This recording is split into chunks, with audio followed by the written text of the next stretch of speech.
지난 1999년에 센티넬 그룹에서는 변화라는 제목으로 다큐멘터리 비디오를 제작했습니다. 절망과 실패만 있던 네 지역에서 일어났던 놀라운 주님의 일을 드러낸 비디오였습니다. 이 비디오가 출시된 후 세계 곳곳에서의 반응은 놀라웠고 격려 그 자체였습니다. 이 비디오는 수천의 도시에서 새로운 기도와 화합이 일어나는 변화를 일으켰습니다. 어떤 분들은 도시라는 것은 변화시키기가 너무도 어려운 것인데 어떻게 변화되었다고 할 수 있는지 우려를 나타내기도 하였습니다.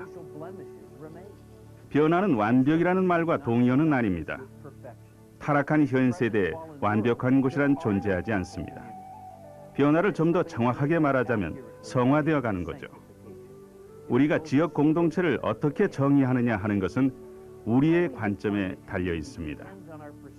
우리가 보는 유리잔이 반이 차 있는가 아니면 반이 비어 있는가의 차이인 것입니다. 지역이 변화되었다는 것은 그전의 상황과 비교해보면 확실히 달라진 거죠. 지역 공동체의 변화는 교회의 양적 성장만을 의미하진 않습니다. 그것은 바로 사회 전반에 걸쳐서 나타나는 영향력을 의미합니다. 그 효과가 얼마나 오래 가는가 하는 것은 각 지역에 달려 있습니다. 센티넬 그룹에서 하는 사역은 바로 희망의 씨를 뿌리는 것입니다. 그 씨는 우리의 마음에 하나님을 향한 신뢰와 그분의 임재하심을 사모하는 마음을 자라게 하는 것이죠. 이 비디오는 그런 우리의 바람을 실천에 옮겨줄 것입니다.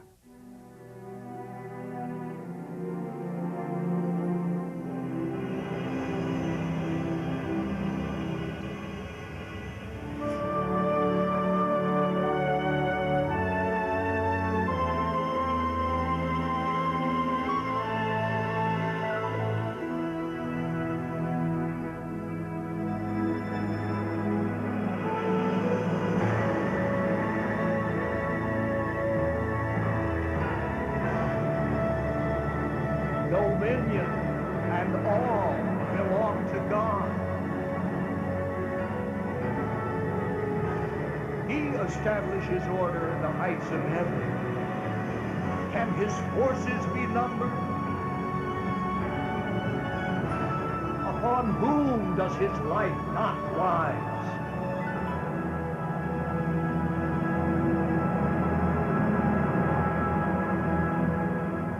What is man that you are mindful of him?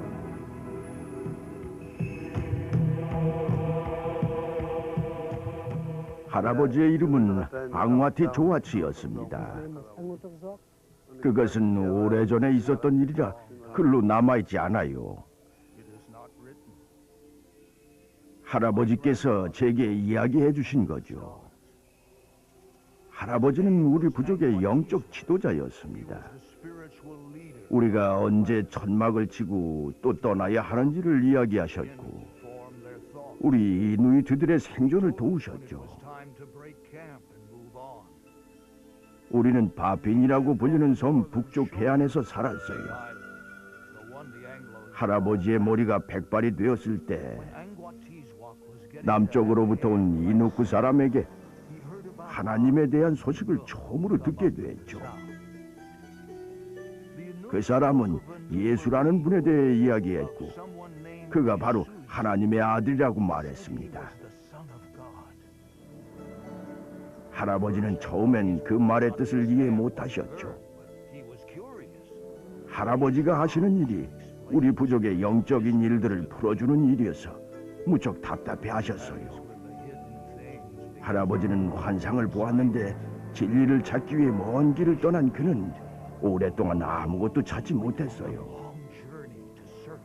그러던 어느 날 빛과 어둠이 공존하는 한 장소에 다다르게 됐는데 빛에도 어둠에도 들어갈 수가 없어서 빛과 어둠의 틈 사이로 문이 나타날 때까지 계속 올라갔어요. 그러나 문으로 들어갈 수가 없었죠. 꿈에서 깨어난 할아버지는 도대체 이해가 안 되었는데 이누쿠 사람이 말했던 하나님을 따르면은 이 문을 찾을 수 있을지도 모른다는 생각을 하셨죠. 마침내 그는 이 새로운 믿음에 자신을 맡기기로 결정을 했습니다. 이누이트들은 무슨 일이든지 시작하기로 결정하면 거기에 전심을 투자하고 그것을 하나의 의식으로 만드는 습관이 있어요. 그는 사람들에게 내가 물개를 잡으러 가는데 만일 물개를 잡게 되면 내 모든 삶을 하나님께 드리고 그렇지 않으면 이 의식을 아예 하지 않겠다고 선포했습니다. 할아버지는 물개를 잡게 되면 사람들과 그것을 나누어 먹기로 했습니다. 그날 밤은 달도 별도 뜨지 않았고 오직 짙은 구름만 있었습니다. 할아버지의 생각에도 물개를 찾는 게 쉽지 않을 것이라는 것을 알았지만 그렇게 결정을 했기 때문에 먼 바다로 나가 물개의 숨구멍을 찾기로 했죠. 그는 어둠 속에서 구멍 하나를 발견했는데 물개는 없었습니다. 일단 기다려야 했죠. 날씨가 아직 추워서 얼음으로 벽을 만들어 바람을 막았습니다. 그리고는 앉아서 물개를 잡을 작사를 준비했죠. 시간이 흘러도 물개가 나타나지 않자 그는 잠들어 버렸습니다. 그가 잠잘 때 다시 한번 환상이 나타났습니다. 머리가 무거워질 때까지 그 환상을 보다가 잠이 깼죠. 눈을 떠서 그 숨구멍을 보는데 참 이상하게도 달도 별도 없는 밤에 자신의 그림자가 보이는 것이었습니다. 그가 있던 곳이 빛으로 점점 환해졌습니다. 그때 할아버지는 날개가 달린 세 사람을 보게 되었죠. 세 사람 모두 날개가 달렸고 구름을 뚫고 내려오고 있었습니다. 그들은 아무 말도 하지 않았지만 할아버지는 왜 그 세 사람이 내려와야 했는지를 모두 깨닫게 된 거죠. 그 세 사람이 떠나자마자 구멍에서 물개가 솟아나왔습니다. 할아버지는 작살로 잡아서 끌고 왔죠. 사람들은 그때까지도 자고 있었어요. 나중에 사람들이 텐트와 이글루에서 나와서 물개고기를 나누어 먹었습니다. 그때부터 할아버지와 그 부족이 예수를 믿기 시작했습니다. 여러 해가 지난 후에 선교사들이 와서 하나님과 그 아들 예수 그리스도에 대한 얘기를 해주었는데 우리는 이미 그런 사실을 알고 있었죠. 우리 모두는 그분의 후손입니다. The Lord is near to all who call on him, to all who call on him in truth. 캐나다의 북극 동쪽은 두 개의 큰 지역으로 나누어지는데 한 곳은 누나부트라는 곳이고 또 한 곳은 퀘벡 북부의 누나비크입니다. 두 지역 전체를 합하면 270만 평방킬로미터나 되지만 이 거대한 얼음의 땅에 3만 명도 채 안 되는 원주민들이 살고 있습니다. 그들은 수백 년 동안 부족끼리 이동했지만 일치하지는 못했습니다. 이곳은 너무 추워서 나무도 자라지 않는 곳이죠. 그러나 진짜 추운 것은 마음속의 황량함이었습니다. 수십 년을 이누이트족은 그들만의 정체성을 찾으려고 노력했지만 그 땅이나 삶에 대한 의지를 상실한 채 점점 죽어가고 있었습니다. 많은 사람들이 크나큰 공허함으로 인해 술에 빠져들었습니다. 사람들은 자신들의 문화를 잃어버린 것 때문에 깊은 수치감에 빠져 있었죠. 어둠뿐이었습니다. 악몽 같았어요. 처참했어요. 너무나 처참했어요. 사람들이 죽으면 함께 울다가 자신들의 처지를 생각하고 아무 희망이 없어 더 슬피 울곤 했죠. 이곳은 퀘벡 북부의 칸기크수악이란 곳인데 약 500명 정도의 인구가 살고 있습니다. 애니테어 티룩은 퀘벡에서 멀리 떨어진 웅가바 반도에서 1964년부터 살았습니다. 술이 갖고 있는 파괴력을 너무나 잘 알고 있죠. 우리는 마을에서 최악의 부부 중에 하나였어요. 술을 함께 마셔도 했거든요. 술을 마신 후에 심장 박동이 빨라지면 마치 악마가 날 기다리고 있는 것 같았습니다. 그때는 마을에 사는 모든 사람이 술을 마셨어요. 한 번은 마을 전체가 취한 적도 있었지요. 모두가 술에 취해 있을 때면 온통 마을은 고함 소리뿐이었어요. 여기서 소리를 질러대고 형이 술 때문에 죽었어요. 저기서 소리를 지르고 많은 친구들을 잃었어요. 여기서 싸우고 내 삶을 파괴시켰죠. 심했어요. 너무너무 끔찍했어요. 무법지대였죠. 마치 미개척 서부시대 같았습니다. 경찰도 없었고 삶은 위태로웠습니다. 규칙이라는 게 없었습니다. 범죄 때문에 잠을 잘 수가 없었습니다. 여자와 아이들은 거의 보호를 받지 못했습니다. 부인을 때리고 다치게 하고 제 남편은 절 때렸어요.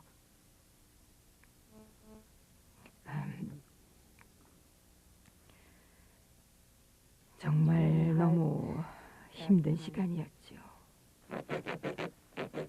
다른 이누이트 여자들처럼 아유카도 이곳에서 살아남기 위해 참아야만 했습니다. 그건 쉽지 않았죠. 제가 하나님을 믿게 되었는데 그것 때문에 또 맞아야만 했죠. 항상 술 때문에 성범죄가 일어나곤 했습니다. 아유카의 딸 아레 씨는 모든 젊은 여성들이 느낀 두려움을 기억하고 있습니다. 성적 학대, 성폭행으로부터 우리를 보호해야만 했습니다. 어렸을 때 성폭행을 당했어요. 그때 그 남자는 술에 취해 있었고 전 그 후로 수치감에 남자들을 좋아하지 않았어요. 처참했어요. 제 인상이 처참했어요. 상처는 깊었고 그 상처 위에 또 다른 상처를 입어야 했습니다.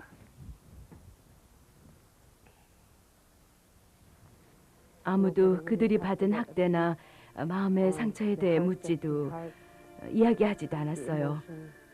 저는 누군가가 제게 말을 걸어주길 원했는데 아무도 그러지 않았어요. 많은 젊은이들이 고통을 감추기 위해 마약이나 술, 강한 메탈 음악에 빠져들었습니다. 어떤 이들은 죽음을 선택하기도 했죠. 방에 큰 거울이 있었는데 거기다 악마를 그리곤 했어요. 누나는 22살 때 목을 매 자살했습니다. 퀘벡 북쪽 허드스만에 있는 표브린툭이라는 마을은 그들만의 이야기가 따로 있습니다. 초창기부터 사정이 좋지 않았죠. 이 지역의 사정이 너무 열악해서 1991년 여름에는 CBC 텔레비전 방송국에서 이곳에 와 조사를 하기도 했습니다. 지난 9월 더 저널이라는 캐나다의 뉴스 프로그램에서 그 기록을 방영했습니다. POV에 어이없는 일이 일어나고 있습니다. 계속적인 10대들의 자살과 그들 스스로 자처한 상처들이 뭉쳐 있습니다. 죽음의 여름이라고 제목이 붙여진 이 이야기는 거의 17분이나 지속되었습니다. 올해만 벌써 8번째 자살입니다. 캐나다의 평균 자살률보다 20배나 더 높은 어이없는 통계입니다. 해리 툴루각은 자살한 아이의 아버지입니다. 먼저 생각나는 것은 어떻게 하나 왜 일어나였어요. 그때 제가 느낀 것은 공포감이었어요.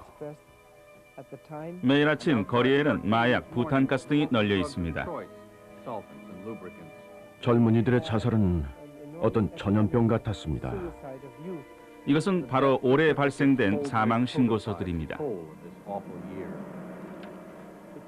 거의 매달 한 건의 자살이 있었어요. 우리 자녀 중 많은 수가 성적 학대를 받고 있다는 걸 깨닫게 됐죠. 그때는 완전한 암흑이었습니다. 피어 부위의 사건은 다른 북부 지역에서도 마찬가지였습니다. 땅과 가축은 소산이 없었고 그 지역 주민들 모두 버림받은 것 같았습니다. 북극 동부 지역에는 술록이나 물고기, 줄기식물이 풍성했었는데 갑자기 사라지게 됐죠. 마치 재난과 같았습니다. 사람들은 침체돼 있었고 어떻게 살해할지 몰랐습니다. 꼭 우리 마을이 저주받은 것 같았어요. 어떤 이들에게는 마치 앙과의 조아치의 후손들을 하나님께서 버리신 것 같이 보였으나 하나님은 관계를 회복할 길을 찾고 계셨습니다. 앙과의 조아치에게 환상을 보여주셨던 60년이 지나 하나님께서는 북극 동부에 존 터너라는 두 번째 사자를 보내신 겁니다. 이 성경책은 대학 때 겁니다. 존 터너가 성경에 남긴 기록입니다. 사람이 가진 모든 것을 버리지 않고는 내 제자가 될 수 없느니라. 줄이 쳐 있네요. 터너는 1920년대 후반 이누아트 사람들에게 사역을 하기 시작했습니다. 터너는 하나님의 인도하심으로 앙과의 조아치가 처음 자기 부족으로 예수를 믿게 했던 그 장소로 가게 되었죠. 터너가 오기 전까지 그곳을 지나갔던 이들은 캐나다의 기마 경찰대와 허드슨 베이라는 회사밖에 없었습니다. 이 작은 마을이 영적으로 중요한 곳이 되었습니다. 조한 호바드는 존 터너의 고향인 영국에 살고 있었습니다. 존은 안식년을 보내고 있었고 조한의 교회에서 설교했습니다. 존의 북극 이야기는 사람들의 마음을 들뜨게 했습니다. 젊은 신학도인 조한은 이 하나님의 사람을 존경하게 되었습니다. 제 친구가 그가 저한테 관심이 있다고 했지만 저는 그럴 리가 없어 하고 말했지요. 진짜 존은 조한에게 관심이 있었습니다. 존이 제게 같이 살자고 했을 때 저는 네라고 대답했지요. 하지만 선교위원회는 북극이 여자가 살기에는 적합한 곳이 아니라고 결정해서 결국 존 혼자 돌아갈 수밖에 없었습니다. 조한은 믿음으로 기다리기로 했죠. 3년 동안 단 한 통의 편지도 받지 못했습니다. 어느 날 전보가 왔는데 선교위원회에서 허락하였음. 반지, 케이크, 웨딩드레스를 가져오시오라는 거였죠. 여행은 2차 세계대전 중이라 위험했습니다. 북대서양을 독일 유보트가 정찰하고 있었습니다. 2달의 여행 중 막바지는 나스코피라는 수송선을 타는 거였습니다. 그 배는 1년에 단 한 번 음식과 편지를 배달하기 위해 정박했습니다. 단 한 통의 짤막한 정보와 믿음을 가지고 떠난 긴 여행이었습니다. 저는 그가 저와 결혼할 수 없다고 할까봐 초조했어요. 그래서 선실로 내려가 배에 맨 처음 올라오는 남자하고 결혼하겠다고 기도했지요. 다행히 존이 작은 배로 다가와서 절 만났어요. 그녀와 존은 그날 오후 결혼식을 올리고 같이 세운 이글루에서 신혼을 보냈습니다. 결혼 새내기 조한은 어떻게 석탄난로를 사용하는지, 물을 만들기 위해 얼음을 어떻게 녹이는지, 영하 40도에서 어떻게 가정을 꾸리는지에 대해 배웠습니다. 전 묽게 요리하는 법을 배웠죠. 형편없었어요. 진짜로요. 출산이나 의료 행위는 모두 집에서 해결했습니다. 가장 가까운 병원도 너무나 멀리 있었죠. 존 터너의 이누이트에 대한 사랑은 그의 개인 영화에도 잘 나타나 있습니다. 여기 한 영국인이 북극의 삶을 아주 자연스레 해나가고 있습니다. 마을 장로들은 이누이트 사람보다 존이 더 이누이트 같다고들 합니다. 유창한 이누이트 말과 성경 번역, 학교에서 성경을 교과서로 가르쳤죠. 존 터너의 선교 사역 중 가장 놀라운 것이었습니다. 썰매로 자주 여행을 했고 대부분의 나라보다 훨씬 큰 교구를 관리하며 영적인 시를 부렸습니다. 1938년부터 39년 중 7개월 동안 3,000마일이나 선교 여행을 했습니다.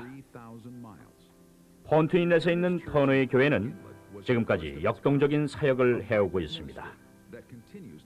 매일 특별했습니다. 성경과 기도에 대해서 처음 알게 되었거든요. 복음을 가르쳤을 때 리디아는 꼬마였습니다.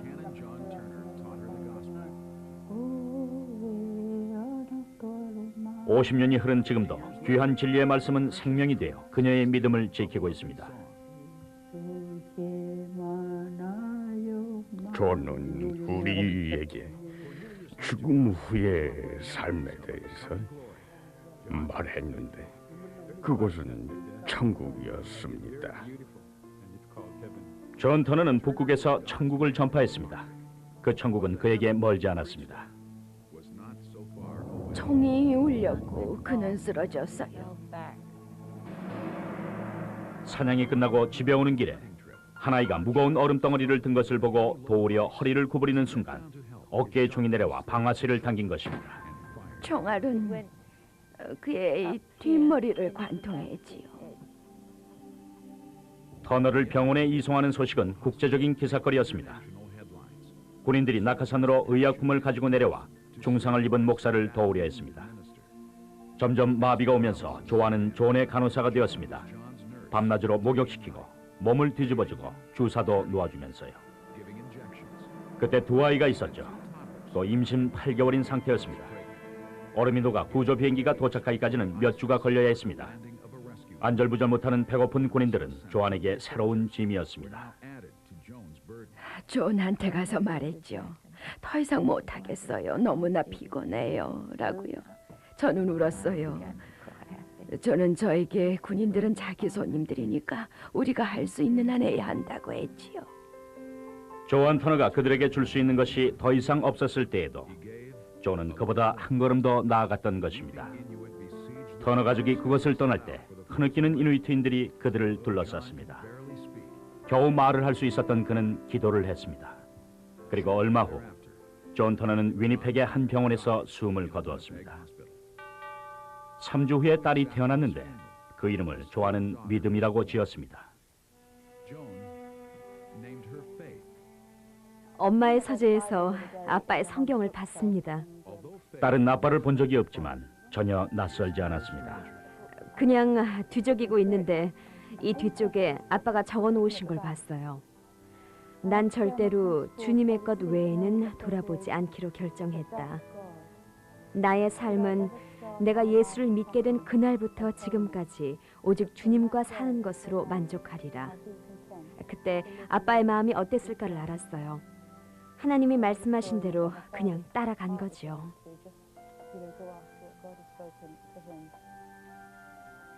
존 터너는 그가 북극에 가기 오래전에 이미 죽은 것입니다.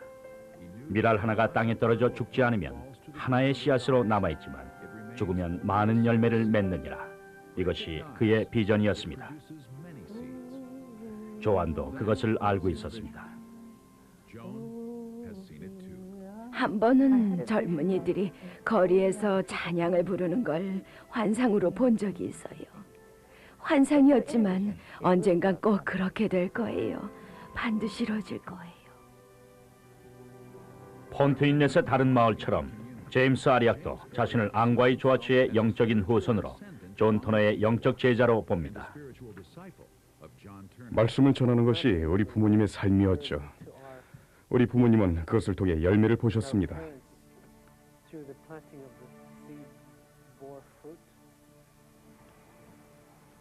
1996년 2월에 무언가 일이 일어났어요. 폰트인넷에서 몇 개의 작은 중보기도 그룹이 일어나 지역의 부흥을 위해 기도하기 시작했습니다. 이 일에 영감을 불어넣은 사람은 넉넉한 마음과 기도로 무장한 두 남자였습니다. 그때 많은 사람들이 뉘우치고 주님께로 왔습니다. 너무나 감동을 받아서 그들은 자신들의 집까지 말끔히 청소를 해야 한다고 느낄 정도였습니다. 존 터너의 교회로 가는 길은 마을 사람들로 붐비기 시작했습니다. 모든 사람들이 불법 마약이나 포르노 그리고 강한 메탈 음악을 없애기를 원했습니다. 때로 몰려왔어요. 재단 앞에는 커다란 쓰레기통을 갖다 놓았는데 밤마다 계속 쌓였죠. 매일 밤 쓰레기 소각하는 일을 했어요. 5째 밤부터는 도시의 쓰레기통들이 꽉 차버렸습니다. 어디서 태워야 할지 의논할 때 캐나다의 기마 경찰대에서 소식이 왔습니다. 빙산이 있는 바로 그곳에 소각장이 있었거든요. 기마 경찰대는 수송까지 해결해 줬습니다. 쓰레기를 태우는 데 쓸 기름도 줄 수 있다고 했죠. 소각할 때 거의 모든 마을 사람들이 모였습니다.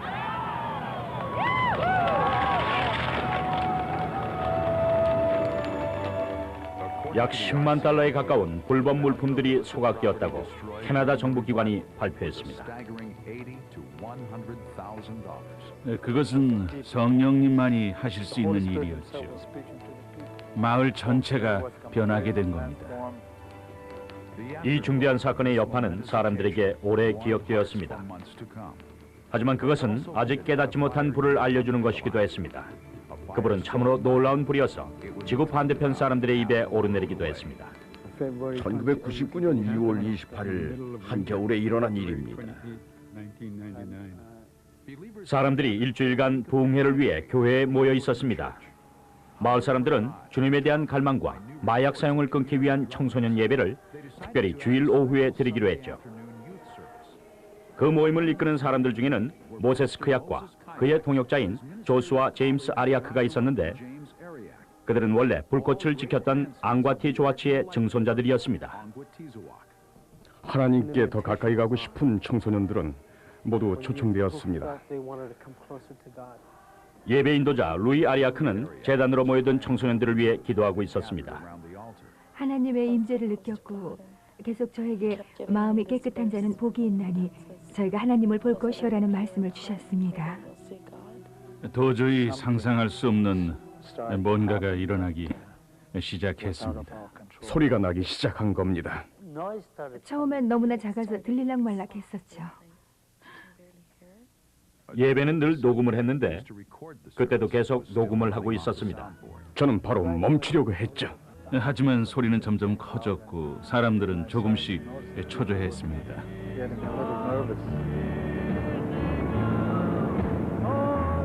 그 소리는 진짜 너무 우렁찼어요.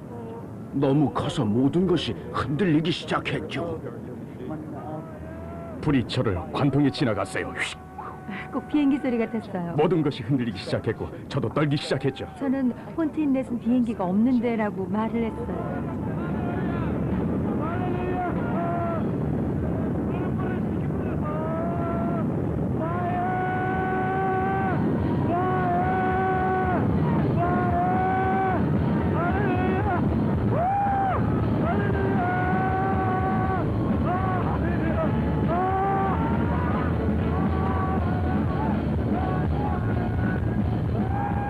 이 놀라운 일이 일어난 지 18개월이 지난 지금도 그 사건은 여전히 힘을 발휘하고 있습니다.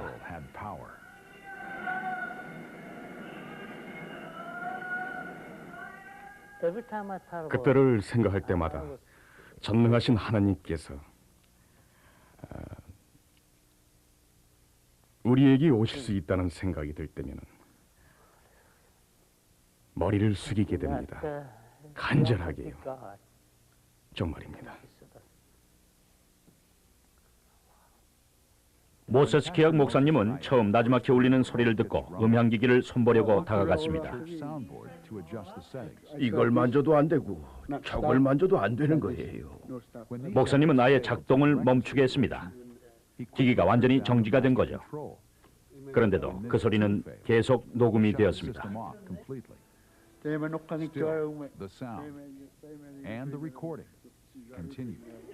오직 하나님의 기사가 아니고는 녹음이 될 수 없는 상황이었습니다. 그런 겸손한 마음으로 오직 주님께만 가까이 다가가고 싶어 했어요. 무릎 꿇고 기도를 요청했죠. 주님 앞에서 그의 마음이 정결해질 수 있도록.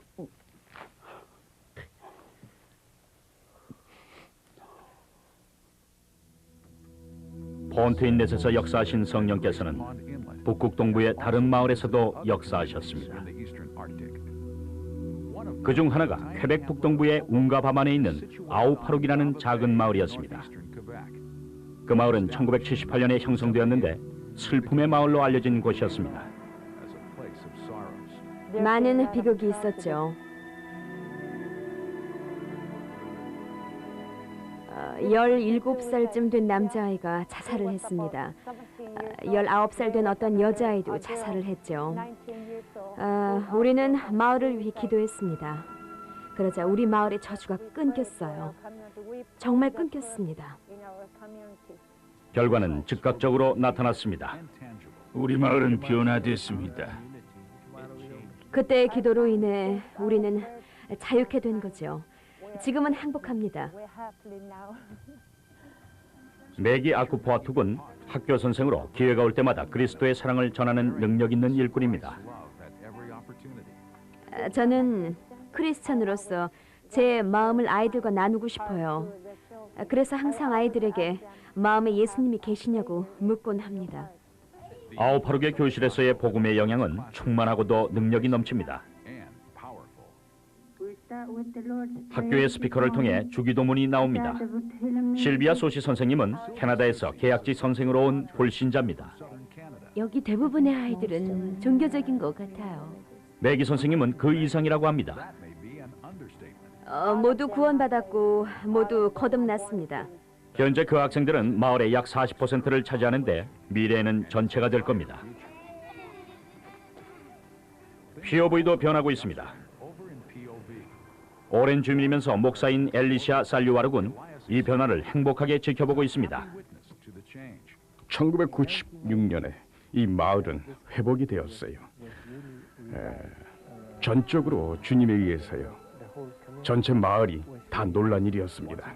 뜨겁고 연합된 기도가 중요한 역할을 했습니다.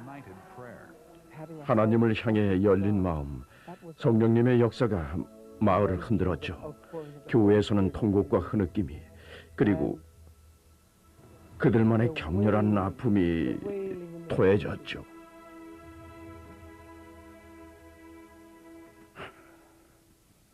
격렬한 아픔이.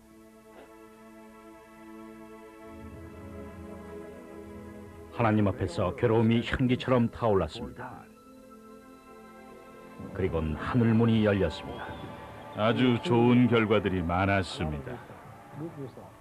자살은 완전히 사라지게 됐죠. 실제로 모든 종류의 범죄가 사라지게 된 것입니다. 우리는 모든 것을 용서하시는 전능하신 하나님으로 인해 각 가정마다 치유의 역사가 일어나고 있어요. 하나님의 손길을 경험한다는 것은 멋진 일이에요. 여기서 멈춰 하나님의 전능하심을 찬양하고픈 마음은 있으나 이야기는 계속 진행됩니다. 하나님께서 하시는 일을 보는 것은 놀라운 일입니다. 이곳만 아니고 모든 마을에서요. 사람들이 구원을 체험하고 나서는 완전히 달라졌죠. 예수님 때문에 전 변했어요. 우리가 변화하지 않을 거라고 생각하던 사람들까지도 구해주고 계십니다. 맞아요. 저는 그분을 찾았어요. 그는 위대하신 하나님이에요. 상처받은 마음과 관계들이 회복되었습니다. 여러 사람들이 있는 자리에서 남자들이 일어나 자기 아이들과 부인에게 용서를 구했습니다. 제 남편은 저를 도와주는데 진짜로 삶이 변화됐어요. 많은 사람들, 특히 여성들이 그러한 상처로부터 치유를 받았습니다.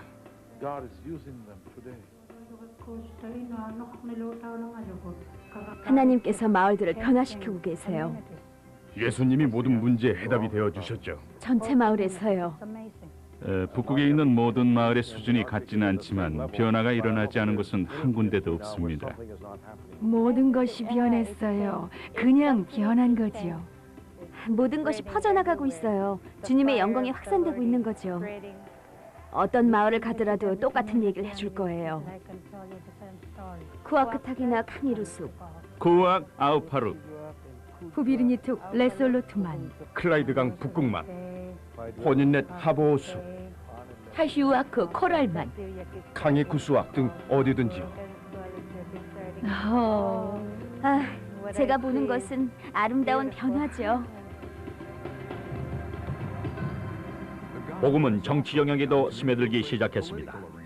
하나님께서는 하나님의 주권을 선포하는 것을 주저하지 않는 새로운 원주민 지도자들을 일으키고 계신다고 합니다.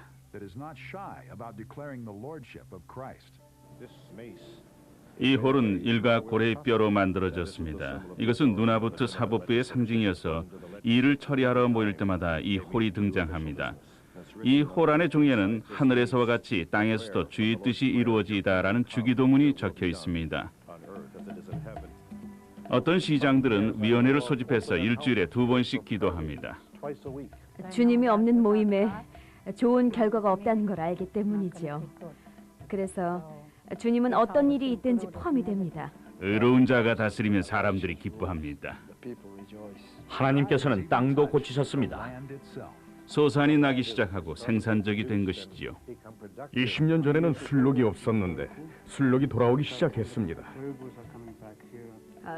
호수에 물고기가 늘어났고 땅에서는 식물이 자라나기 시작했습니다.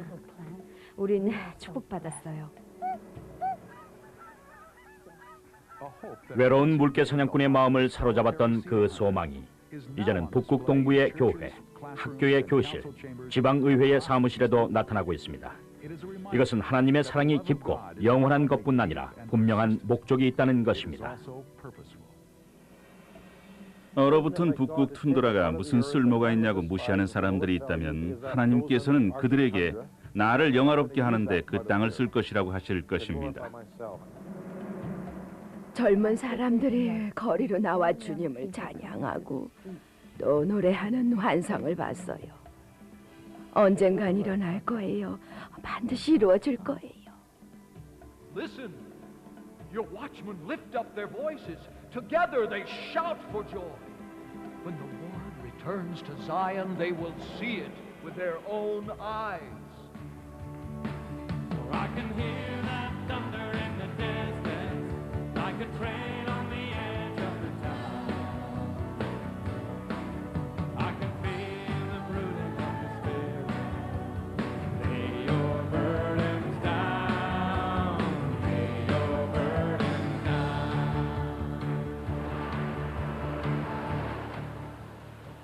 부흥은 성경적이고 역사적인 것이기도 합니다. 역사 속에서 하나님이 보여주고 계시죠. 부흥은 지역사회를 변화시킵니다. 또 사람을 변화시킵니다. 새롭게 만드는 거죠. 또 영적이어서 죄와 범죄를 새로운 영역으로 바꿉니다. 정말 이 사회에 꼭 필요한 것이 부흥인 거죠. Let your rain fall in this desert.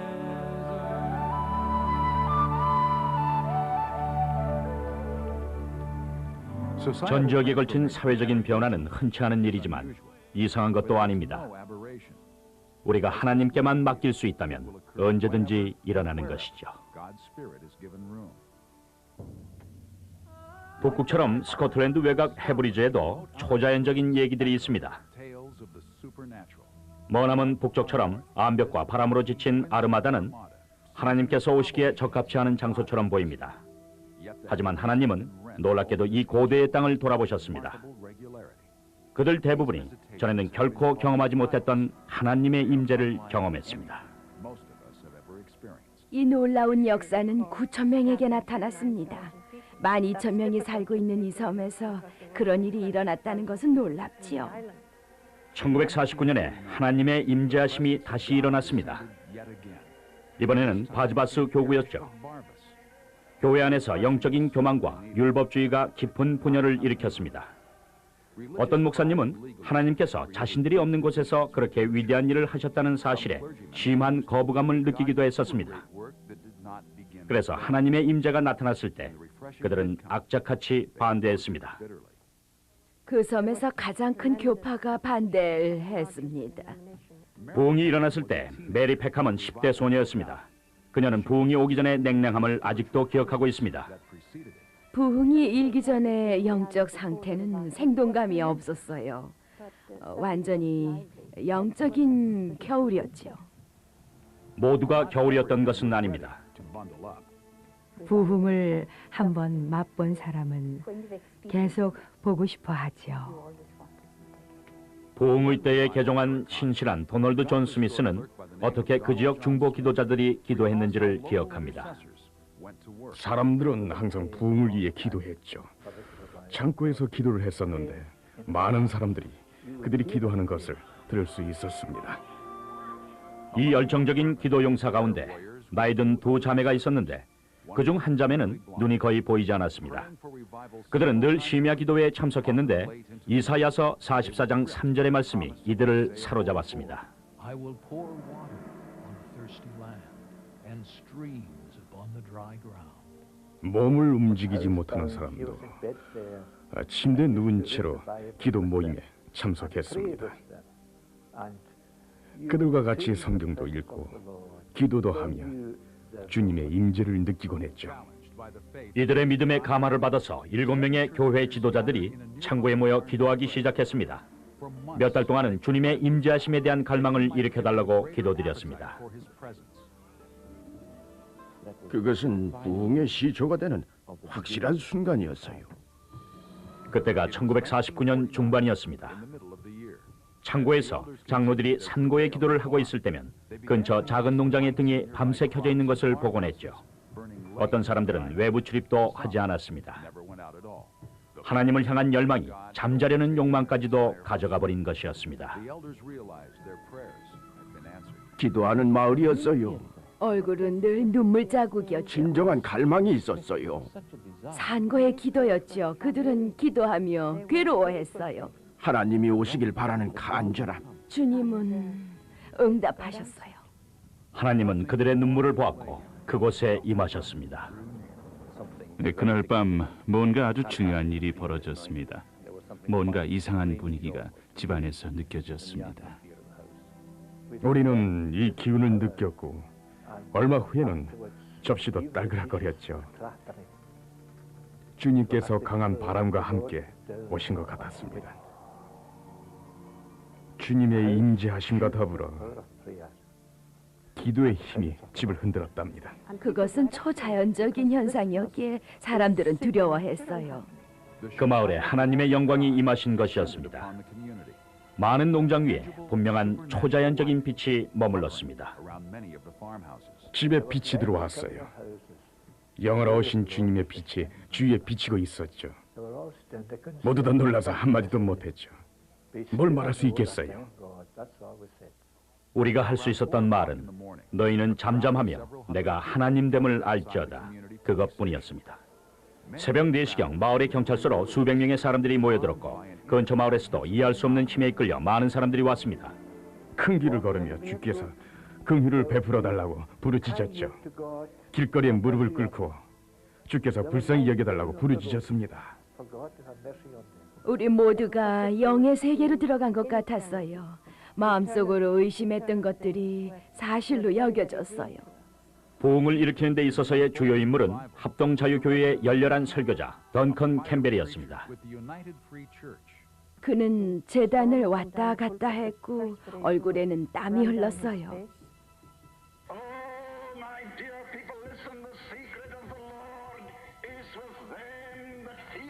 집회는 10,000원이었습니다. 섬 전체에서 왔는데 안 믿는 사람들도 많았습니다. 교회가 비좁아서 창에 걸터 앉은 사람들도 있었어요. 교회 밖에 있는 사람의 숫자가 교회 안의 숫자랑 맞먹었습니다. 이 열렬한 부흥사는 오직 하나님만이 이 마을을 하나님의 공동체로 변화시킬 수 있다고 열변을 토했습니다. 사랑하는 여러분, 주목하세요. 주님의 비밀은 그를 경외하는 자들에게 있습니다. 인간의 뜻의 기초에서 만들어진 모든 프로그램을 하나님께서는 원치 않으십니다. 하나님의 진리를 아는 것은 설교자나 어떤 특별한 프로그램이 하는 게 아닙니다. 부흥이 확산되기 시작했습니다. 해리스, 베르네라, 키리 같은 섬에서도 성령이 역사하기 시작했습니다. 진 블란샤르드는 1957년 이곳에서 일어난 부흥을 잘 기억하고 있습니다. 주님에 대한 경외심이 섬 전체에서 일어났어요. 매일 밤 사람들이 구원을 받았고 삶은 변했지요. 주님이 오셨구나. 그 말밖에는 할 말이 없었어요. 부흥의 소식이 퍼지면서 크리스마스 전으로 몇 명의 기자들이 섬에 왔고 호텔의 여장을 풀자 마을 유지들에게 이끌려 술집으로 가게 됐습니다. 보세요. 모든 종류의 술이 여기 있어요. 그런데 사람들이 오질 않아요. 모두 붕괴에 갔지요. 우린 장사가 망했어요. 여러 섬에서 불만이 들려왔습니다. 삶의 방식이 바꿔졌어요. 그것은 의심의 여지가 없었죠. 부흥의 힘에 의해 마을의 술집들이 사라지기 시작했습니다. 마을 전체에 영향을 미친 거죠. 마을에서 일어나고 있는 일들에 대해 가만히 있을 수는 없었어요. 마치 주님의 장막이 이 섬 전체에 드리워진 것 같았지요. 온전한 변화가 일어난 거죠. 주님께서 오셨다는 걸 이 지역 사람들은 다 알아요. 하나님이 몇몇 지역과 그곳의 문화를 변화시키신 일들을 본 후에 제게 한 가지 의문이 생겼습니다. 한 나라 전체에서 이 일이 일어난 곳이 없을까 하는 것이었죠. 지역이 아닌 한 나라 전체가 하나님의 역사로 변한 것 말입니다. 한때 아프리카의 진주라 불렸던 우간다는 그 해답을 찾기에는 부적절한 나라같이 보입니다. 이 나라는 정령 숭배로 수십 년 동안 영적인 가사 상태에 빠져 있었습니다. 에이즈가 만연한 곳으로 이디아민의 공포의 집, 죽음의 나라로 불려지게 되었죠. 우간다는 쿠데타의 연속으로 고통의 나라가 되었습니다. 저는 두려움에 젖어 사는 게 뭔지 압니다. 존 물린디 목사님은 공포가 시작되었을 때 10대였습니다.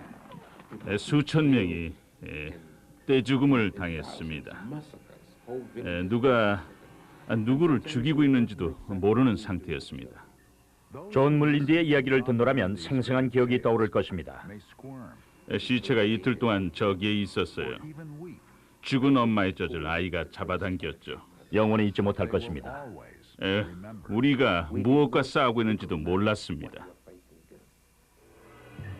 우간다의 역사도 많은 다른 아프리카 국가들처럼 주술과 비밀스러운 의식으로 점철되어 있습니다. 마옌베라고 불리는 주문은 모든 곳에서 사용되고 있습니다. 왕조시대 때에는 인간을 제물로 바쳤다고 합니다. 이디아민 때에도 말이죠. 아프리카 사람들은 무엇에 매여 사는 사람들 같은데 대부분의 사람이 마귀에 매여 살고 있죠. 역사적으로 우리 조상들은 다른 신들을 섬겨왔어요. 아브라함의 하나님이 아닌. 우간다는 우상 숭배의 결과로 늘 두려움과 고통 속에서 살아왔습니다. 제가 아는 이디아민이라는 자는 거대한 몸집을 휘두르며 모든 사람들에게 자기의 존재를 알리려고 했어요. 바트 카쿠자는 독재자 이디아민의 그늘에서 자라난 저널리스트입니다. 다른 국민들처럼 그도 이디아민이 축출당하고 전 대통령이었던 밀턴 오버티가 귀국했을 때 낙관적이었습니다. 오버티가 이디아민보다는 나을 거라고 생각했는데 아니었어요. 당신들이 보고 있는 이들 뒤에는 이 나라를 찢어놓는 어둠의 세력이 있었어요. 그 시절에는 길거리에 시체들이 늘어져 있었는데 사람들이 다가가서 혹 내가 아는 사람인가, 사랑하는 사람인가를 찾아보다가 아니면 그냥 제 갈 길로 가곤 했습니다.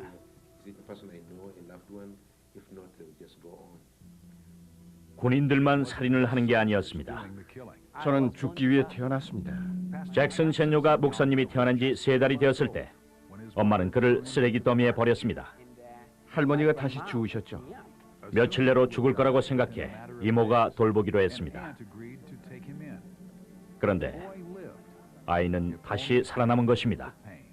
우리 아버지는 이디아민 시절인 79년도에 살해당했어요. 장례식에서 엄마를 처음 봤어요. 편지도 사진도 아무것도 없었거든요. 전 그때 이미 10대가 되어 있었죠. 슬프게도 잭슨의 아버지는 나라를 휩쓴 살인의 광란 속에 희생되었습니다. 사랑하는 사람이 하루나 이틀이 지나도 오지 않으면 그가 죽은 것으로 간주했습니다. 그러면 사람들은 남한배 숲으로 갔는데 그 숲은 죽음의 숲이었습니다. 거기서는 죽음의 영을 느낄 수 있었습니다. 기도 모임은 비밀리에 이루어졌습니다. 목회자들은 하루에 많으면 10개의 모임을 다녔습니다. 큰 위험이 따르는 일이어서 밤늦게 집으로 돌아가곤 했죠. 군인들은 검문할 때 하고픈 것은 다 했습니다. 몇 번이나 검문을 받으면서 살아날 수 있을지는 전혀 알 수 없었죠. 한 번은 아기를 안고 가던 엄마에게 아기의 신분증을 달라고 했었나 봐요. 아기에게 신분증이 있을 리가 없죠. 군인들은 아기를 빼앗아서는 공중으로 던진 다음에 칼을 빼서 아기가 거기에 꽂히게 만들었습니다. 1984년에 이르러서는 교회 성직자들을 죽이기 시작했어요. 목회자들을요. 조탄 무태비 목사님이 설교를 하고 있을 때 총을 든 군인들이 교회로 쳐들어왔습니다. 교회에 총을 쏘기 시작했을 때 몇몇 나이든 여자분들이 제단을 향해 뛰어갔습니다. 제가 그들을 보았을 때 참으로 갈급하고 위로가 필요한 자들이라고 생각했습니다. 그래서 손을 들어 기도하기 시작했죠. 나중에 한 일인데 그들이 재단으로 온 이유는 그들의 목사인 저와 같이 죽으려고 나온 것이라고 하더군요. 무태비 목사와 교구 식구들은 트럭에 실려 모두가 무서워하는 나카세로 센터로 이송되었습니다. 우리가 있었던 곳에서 몇 미터도 안 떨어진 곳에 있는 나카세로 국립연구수사국이 있었는데 바로 고문 장소였습니다. 잔혹한 폭력은 말로 다 할 수 없었습니다.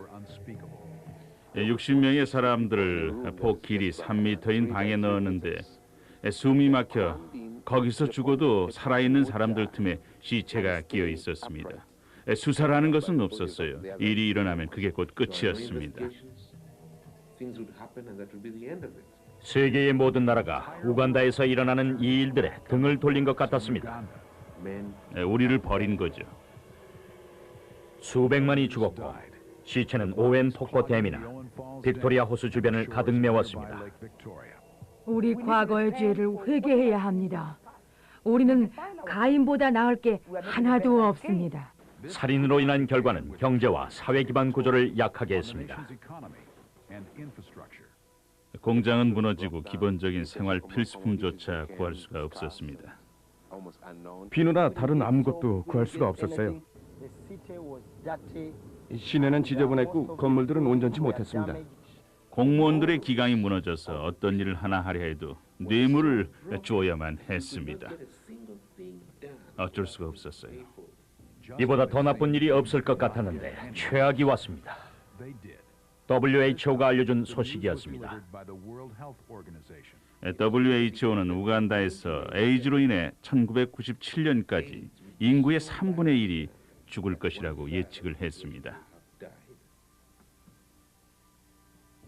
파트로바스 무후백은 유능한 의사로서 우간다 국립보건원에서 일하고 있습니다. 이때는 많은 사람들이 죽어나가기 때문에 긴급한 상황에 있었죠. 라마에서 여인들이 그 아들들을 위해서 곡했듯이 우간다는 하나님을 향해 울었습니다. 그 아픔과 고통, 그리고 슬픔과 두려움은 아무도 위로할 수 없는 것이었습니다. 사람들은 우간다의 하나님은 주무시고 있다는 말을 만들어냈죠. 한 노인이 목회자들에게 그의 지팡이를 휘두르며 당신네들이 떠들어대는 하나님, 능력의 하나님, 기도를 응답하시는 하나님은 어디 있냐고 물었죠. 우간다를 하나님이 미워하시는 것 같았습니다. From the depths of the grave I called for help, and you listened to my cry. I said, I have been banished from your sight, yet I will look again toward your holy temple. When my life was ebbing away, I remembered you, Lord, and my prayer rose to you. 밤이건 낮이건 사람들이 기도하기 시작했습니다. 많이 울고 많이 기다렸죠. 때로는 늪에 들어가 갈대숲에 숨어 물속에서 기도하기도 했었죠. 하루 내내 거기 있다가 밤에나 나오곤 했습니다. 그리고 나서도 또 모여 기도하고 그랬습니다. 진실로 깊이 우러나오는 기도였습니다. I am the man who has seen affliction. My eyes will flow unceasingly without relief until the Lord looks down from heaven and sees. 저는 하나님이 기도를 응답할 때까지 그의 얼굴을 구하기로 작정했습니다. Yet this I call to mind, and therefore I have hope. Because of the Lord's great love, we are not consumed, for his compassions never fail. They are new every morning. 사람들이 부르짖을 때 주님의 임재하심이 있었습니다. 실제로 우리 눈에 짙은 안개와 같은 구름처럼 나타나서 사람들 위해 머물렀죠. 모임에 가면 무엇인가 몸 안으로 적셔지는 것을 느꼈습니다. 아주 굉장했어요.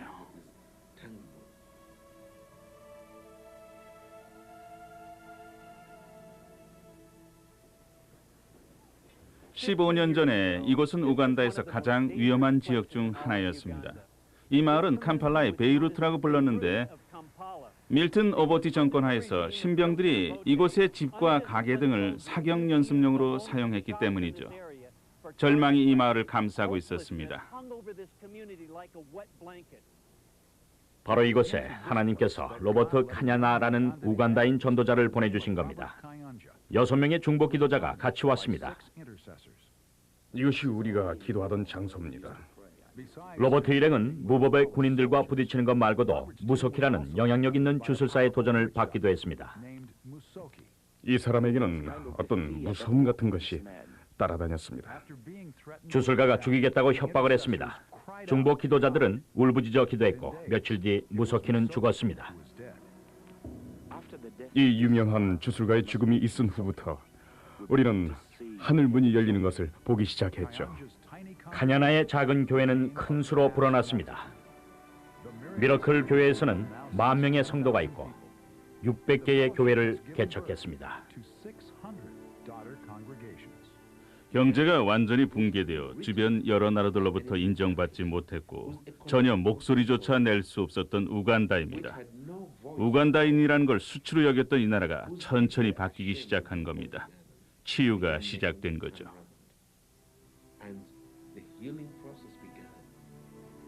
이 변화는 당연히 기도에 의해서 타오르기 시작한 것입니다. 구역별로 교회가 기도하기 시작했죠. 벌떼 같았어요. 밤새 기도하는 소리가 윙윙거리는 벌떼가 날아다니는 소리같이 들렸어요. 모든 마을이, 모든 구역이 기도했죠. 그래서 원수는 캄팔라 말고 다른 도시를 찾아 나서야만 했죠. 현존하는 부흥의 또 다른 특징은 연합입니다. 주께서 이 땅에서 행하시는 역사는 어떤 개인이나 교회가 했다고 할 수가 없습니다. 이제 목사님들의 연합 모임은 흔히 볼 수 있습니다. 주님께서는 우리가 함께 모여 기도하고 찬양하기를 원하십니다. 교회가 하나 되는 일이 실제로 일어났어요. 같이 말을 나누고 서로를 고마워하죠. 예수님을 사랑하고 그의 말씀을 전하는 이들과 함께 있고 싶을 뿐이에요. 전 오순절 교회 교인이 아니어도 가끔 거기 갑니다. 그리스도의 몸 안에 하나가 되는 거죠. 지금 이 부흥은 우리 모두를 위한 것입니다. 연합을 이루신 하나님께 감사를 드릴 뿐입니다. 세계보건기구의 에이즈에 관한 보고서도 주님을 향한 이들의 마음을 흔들리게 하진 못했습니다. 에이즈 환자가 고침을 받는 것을 봤어요. 의사들도 와, 하나님이 그 어딘가에 반드시 계신다는 것 외에는 설명할 수 없다고 말했어요. 가슴 통증과 피부염이 있었어요. 저는 토하기 시작했죠. 모두 불치병이었습니다. 식욕이 떨어져서 음식을 먹을 수가 없었어요. 에이즈로 절망에 빠진 사람들이었습니다. 저는 전봇대처럼 말라갔어요. 기도를 받은 후에 그들은 주님의 손길을 느꼈습니다. 기도를 받을 때